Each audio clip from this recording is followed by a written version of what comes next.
Welcome back to Revenge Jess. There is a category of damage that commercial operators routinely absorb into their project budgets as an acceptable cost of doing business. The incidental, the collateral, the externalized. The assumption is that neighboring residents will absorb it alongside them. That the inconvenience of living adjacent to a commercial flip operation is simply something you accept because the operation is temporary and the disruption will eventually end. This case file begins with the refusal of that assumption. Let's hear it from their perspective. The house next to mine was purchased by a house flipping operation, and within 24 hours of contractor arrival, a skid loader had been driven directly across my front lawn. Not along the edge, not inadvertently clipping the corner, straight across.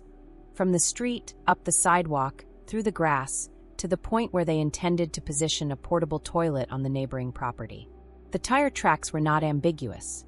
The mud displaced onto the public street was not ambiguous. The trajectory of the equipment path, cutting diagonally across my property to save the operator approximately 30 seconds of repositioning, was not ambiguous.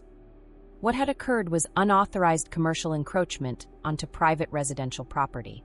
A for-profit operation had made a logistical decision that treated my lawn as an extension of their worksite without notice, without consent, and without any apparent consideration that the land had a legal owner whose permission was required before heavy equipment crossed it. This was not a misunderstanding about where one property ended and another began. The skid loader had traveled from the street, public right-of-way, across an unambiguous residential front lawn, private property, to an adjacent parcel.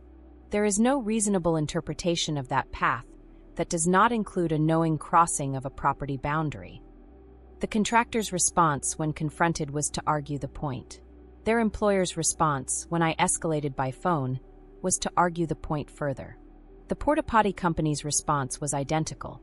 Three separate parties, operating as a coordinated commercial enterprise, each independently concluded that the correct response to damaging a neighbor's property was to contest the neighbor's account of their own yard. I noted that response carefully. It would inform every decision I made afterward. The first thing I did was establish the physical record. I purchased a no trespassing sign and staked it precisely at my property line. Not estimated, not approximated, but placed at the documented boundary.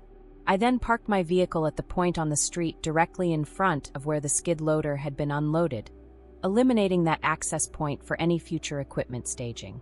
Both actions were legal. Both were visible.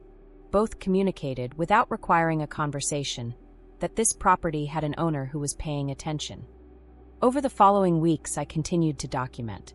Contractor debris, rags, dust masks, construction waste, migrated into my yard on a regular basis.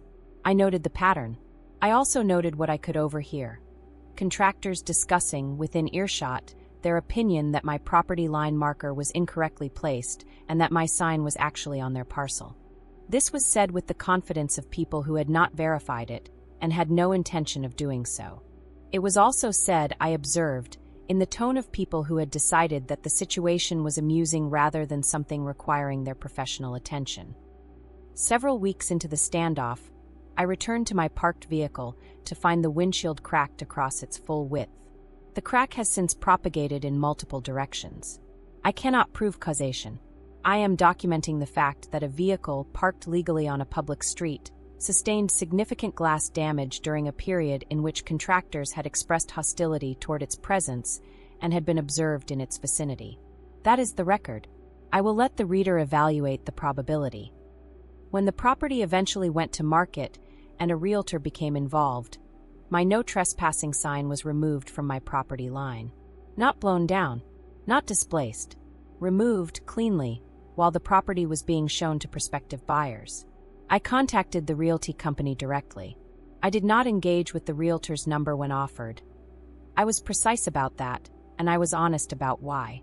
I asked the receptionist to relay a specific set of requirements: a licensed surveyor to formally mark the boundary, the return of my sign, an apology from the realtor, and resodding of the damaged lawn by the contractor.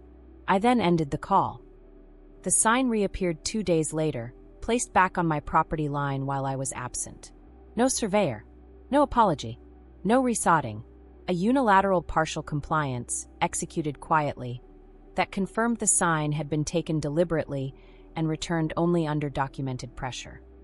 When a code enforcement complaint was subsequently filed against my vehicle, characterizing it as abandoned, I called the agency directly, provided documentation that the vehicle was registered, insured, and in active daily use, and was removed from the complaint list immediately. Code enforcement noted the situation without issue. The complaint had been filed by a party who either had not verified the vehicle's status before filing, or had verified it and filed regardless. Either way, the record now reflects a complaint that did not survive a single phone call. The dossier at this point contained documented unauthorized encroachment, a pattern of debris transfer, a contested property line that the encroaching party had never formally verified, a stolen and returned boundary marker, a code enforcement complaint that collapsed on contact with the facts, and a vehicle with a cracked windshield that no one had offered to explain. Several months after the initial encroachment, after the debris, after the cracked windshield, after the stolen sign and the code enforcement filing, a note appeared on my front door. The contractor was extending a settlement offer of $500 in exchange for removal of the no trespassing signage, a gesture framed as an apology and a request for cooperation in facilitating the property sale. I want to be precise about what that offer actually represents, because I think it is worth examining the arithmetic. A house flipping operation purchased a property, degraded an adjacent lawn with commercial equipment, generated weeks of debris overflow, created conditions under which a neighboring vehicle sustained damage, had a boundary marker removed and returned only under complaint, filed a code enforcement action that did not survive verification, and is now at the point of sale. The point at which the entire operation's return on investment is realized. Experiencing friction in the buyer pipeline. The $500 is not an apology. It is a calculation. It is the minimum figure someone determined might be sufficient to clear the obstruction before the carrying costs of an unsold property began to compound. I declined to respond. Not because $500 is insufficient compensation for the specific damages, though it is, but because the offer misunderstands my position entirely. I am not negotiating a settlement for past harm. I am a property owner exercising my legal right to mark my boundary with clearly visible signage and to park registered vehicles on a public street. Neither of those activities requires the flipper's approval to continue, and neither of them will cease because a contractor attached a note to my door. The bright orange paracord running my full property line is there because that is where my property line is. The no trespassing sign is there because that boundary has already been crossed once, and the party responsible contested the crossing rather than acknowledging it. The vehicle is there because I drive it to work. All of these things are legal. All of them are visible from the street. All of them communicate, to anyone approaching that property with a purchase in mind, that the neighbor is present, has documented a dispute, and has not resolved it. That communication is not manufactured for effect. It is simply an accurate picture of the current situation, visible to anyone who looks. The flipper's investment is time-sensitive by design. The model depends on a clean, quick sale. Every week the property sits on the market, the carrying costs accumulate against the projected return. I am not responsible for that pressure. I am simply a neighbor who has not been given adequate reason to alter my legal behavior on my legal property. When the surveyor comes, marks the line formally, the lawn is resodded, and someone with the authority to do so acknowledges the record accurately. That is the conversation I am prepared to have. Until then, the paracord stays. The sign stays. The car stays. House flipping operations function on a specific financial logic. Acquire at distressed price, minimize renovation cost, maximize sale price, exit quickly. The margin lives in the gap between acquisition and sale, and the model is acutely sensitive to anything that extends the timeline between those two events. Carrying costs, mortgage interest, property taxes, utility maintenance, insurance, accumulate against the projected profit. Every month the property remains unsold. A deal that pencils at 60 days begins to look different at 90. At 120 it begins to look like a problem. I did not create that pressure. The operation's own timeline created it. I am simply a variable they did not account for when they drove a skid loader across my lawn on day one and decided, when confronted, that the correct response was to argue. There is a version of this situation that resolves cleanly and quickly. It involves a licensed surveyor, a sod truck, and someone who can say on the record that the encroachment occurred and was not handled correctly. That version has been available since the morning I came home to tire tracks across my grass. The decision not to take it has been made, repeatedly, by the other party.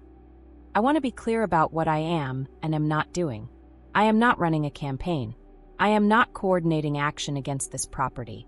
I am not doing anything that requires concealment or justification. I am a homeowner who has marked his property line with legally compliant boundary markers and parked his registered vehicles on a public street. The visibility of those choices is not a tactic. It is a consequence of doing ordinary, legal things in a space that is, by its nature, visible. The $500 note is still on my kitchen counter. It will stay there until the conditions I outlined to the realty company's receptionist are met. The same conditions I stated clearly, once, and have not needed to restate. The record of that conversation exists. The record of everything that preceded it exists. Commercial operations that treat residential property as an extension of their worksite tend to budget for a certain amount of friction and assume that friction will eventually exhaust itself. The assumption is that neighbors have less patience than investors have capital. In this case, that assumption was not well founded. The property line is marked, the file is open, and I am, by all accounts, a very patient person. This has been another Revenge Jess cold-hearted case. The archive does not forget, and neither do I. Subscribe for more cases.